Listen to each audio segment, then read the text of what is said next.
Bike పొగ పీల్చి నలుగురు వ్యక్తులు మృతి చెందారు. వినడానికి ఆశ్చర్యంగా ఉన్న అక్షరాల ఇది నిజం. అన్నమయ్య జిల్లా పొంగనూరు గ్రామంలో జరిగింది ఈ ఘటన. త్యాగరాజ వీధిలో మురళి అతని కుటుంబంతో కలిసి జీవిస్తున్నాడు. అయితే తన బండి బోరుకు రావడంతో బోరు చేయించి ఇంటికి తీసుకొచ్చి పెట్టాడు.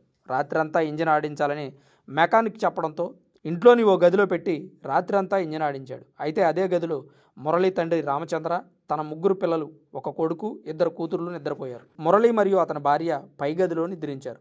ఉదయం లేవగానే మురళి కిందకి వచ్చి గది తలుపులు తీసి చూస్తే నలుగురు విగతజీవులుగా మారారు. మురళికి ముగ్గురు పిల్లలు, ఒక కొడుకు, ఇద్దరు కుమార్తెలు. వారితో పాటు తండ్రి కూడా చనిపోవడంతో ఆ కుటుంబం శోకసంద్రంలో మునిగిపోయింది.